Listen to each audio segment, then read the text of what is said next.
এই সুযোগে কেউ যদি বেশি লাফাল দেওয়া শুরু করেন, কিভাবে টেনে নামাইতে হয়, উপরে আপনাদের যে ভূত এসেছে, রামভূত, দিল্লির ভূত, এই চাঁদাবাজির ভূত আমরা ইনশাল্লাহ নামাইতে পারবো।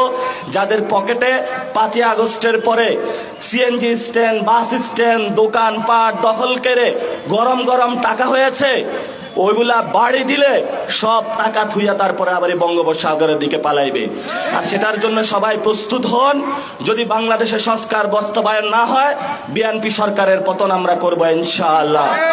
যদি বাংলাদেশে শেখ হাসিনার বিচার বাস্তবায়ন না হয়, বিএনপি সরকারের পতন আমরা করব।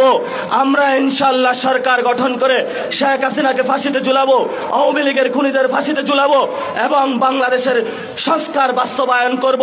সাথে সাথে আপনাদের এখানে সীমান্ত রয়েছে, ভারত উকিঝুঁকি করে এখানে তাদের লোকদেরকে পাঠাচ্ছে।